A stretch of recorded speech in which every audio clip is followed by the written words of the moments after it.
ओम नमो भगवते वासुदेवाय नमः। हरे कृष्णा, राधे राधे। प्रिय श्रोताओं, आज हम सुनेंगे माघ मास का 16वां अध्याय।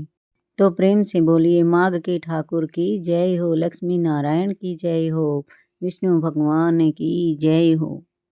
कार्तवीर्य जी बोले, हे भगवान, यह राक्षस और कांचन मालिनी कौन थी? उसने अपना धर्म कैसे दिया तथा इन दोनों का साथ कैसे हुआ? हे ब्राह्मण, हे ऋषि, अत्रि के संतानों के सूर्य, मुझसे आप मेरे कौतूहल को पूर्ण करते हुए कहिए। दत्तात्रेय जी ने कहा, हे राजन, इस विचित्र चिरकाल इतिहास को सुनो, जिसके सुनते ही राजसूय यज्ञ का फल प्राप्त होता है। कांचन मालिनी नामक एक बड़ी रूपवती अप्सरा थी। वे माघ मास में प्रयाग स्नान करके वह शिव जी के मंदिर में जा रही थी। गिरिराज हिमालय पर्वत के कुंज में घोर रूप में खड़े हुए उस वृद्ध असुर ने गगन मार्ग से जाती हुई उस सोने के समान तेजवान सुंदर कटी वाली चंद्रमुखी अप्सरा को देखकर कहा, हे सुकेशी, हे पीन पयोधरे, तुम कौन हो तथा कहाँ से आई हो? तुम्हारे वस्त्र और वेणी क्यों गीले हैं? हे भीरू, तुम आकाश मार्ग से कहाँ जाती हो? हे भद्रे, किस पुण्य से तुम्हारा यह अति तेजस्वी शरीर इतना मनोहर है? हे सुलोचने, मेरे मस्तक पर तुम्हारे वस्त्र से गिरे हुए एक बूंद जल से मेरा क्रूर मन क्षण भर में शांत हो गया। इस जल की क्या महिमा है? क्या तुम शीलवती हो? मुझे बताओ। अब अप्सरा ने कहा, हे राक्षस, सुनो, मैं कामरूपिणी अप्सरा हूँ। मेरा नाम कांचन मालिनी है। मैं प्रयाग से आ रही हूँ। गंगा यमुना में भली प्रकार मेरे वस्त्र भीगे हैं। हे राक्षस, मैं श्रेष्ठ पर्वत कैलाश पर जा रही हूँ। शिव पार्वती जहाँ पर रहते हैं। त्रिवेणी के जल से मेरी क्रूरता निकल गई, जिसके पुण्य प्रभाव से मैं सुबुद्धि गंधर्व की कन्या और उमा की प्यारी सखी हुई हूँ। ब्रह्मा जी ने मुझसे जो कहा था वह चकित करने वाला मेरा उदाहरण सुनो। मैं कलिंग देश के राजा की वैश्या रूप और लावण्य से पूर्ण दूसरी युवतियों में शिरोमणि थी, इसलिए मुझ पर सारा नगर मोहित था। अमूल्य वस्त्र, गहने, धन और पोशाक मैंने प्राप्त किए। मेरे पास स्वर्ण की कमी न थी। काम पीड़ित युवा पुरुष मेरे चरणों की सेवा करते थे। कई कामी लोग आपस में स्पर्धा करके मृत्यु को प्राप्त हो गए। इस तरह मेरा समय व्यतीत हुआ। वृद्धावस्था आने पर मैंने विचार किया कि मैंने न दान किया, न तप किया और न महादेव जी की आराधना की, न दुर्गा देवी की पूजा की, न विष्णु भगवान की आराधना की, न ब्राह्मणों को तृप्त किया, न प्राणियों का हित किया। हे राक्षस, मैंने बहुत से पाप किए थे, इससे मेरा मन दुखी था। इस तरह बहुत सा विलाप करके मैंने ब्रह्मज्ञ, वेद पुराण, वेद निपुण और राजा के पुरोहित ब्राह्मण से जाकर पूछा कि मेरा निस्तार किस प्रकार होगा। मुझ दिन पापिनी को पाप रूपिणी कीचड़ से उबारिए। हे ब्राह्मण, हर्ष से मुझ पर दया का जल छिड़किए। साधु सज्जन अच्छे बुरे सभी पर दया करते हैं। इस तरह मेरे करुण वचन सुनकर वे विद्वान ब्राह्मण मुझसे प्रेम पूर्वक बोले, हे सुमुखी, मैं तेरे सब निषिद्ध आचरणों को जानता हूँ। तू मेरी बात मान।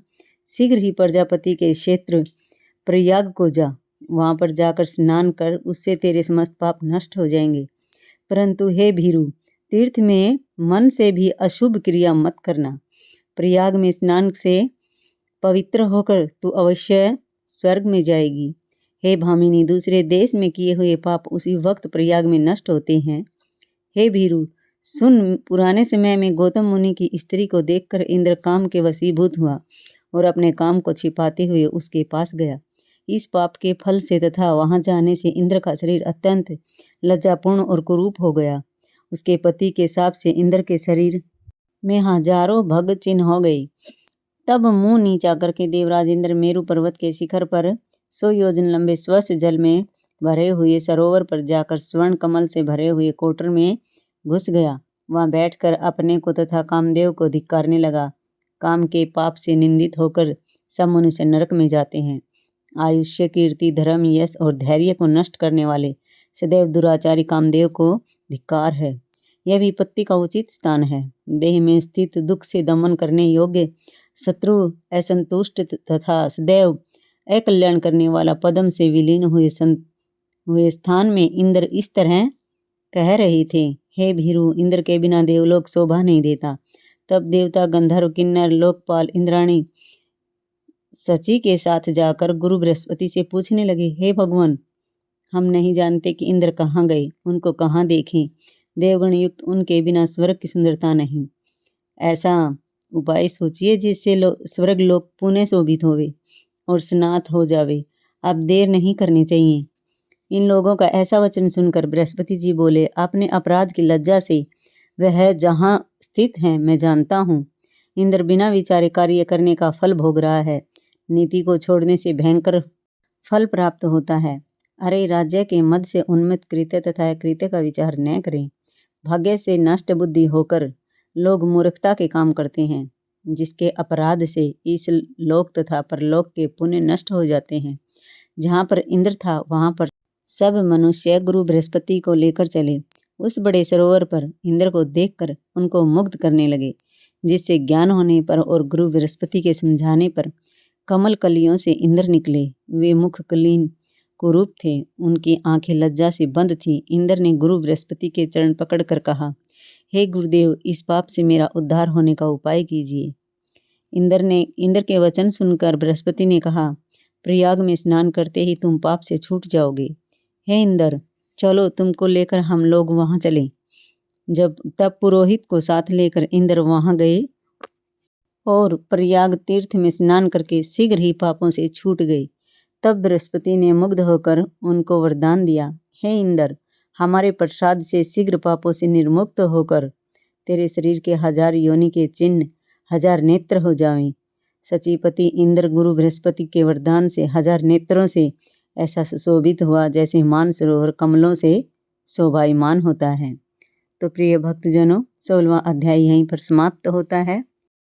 अगर वीडियो अच्छी लगे तो लाइक करें, शेयर करें और कमेंट में राधे राधे ज़रूर लिखें। तो मिलते हैं अगले महात्म्य के साथ। तब तक के लिए हरे कृष्णा, राधे राधे।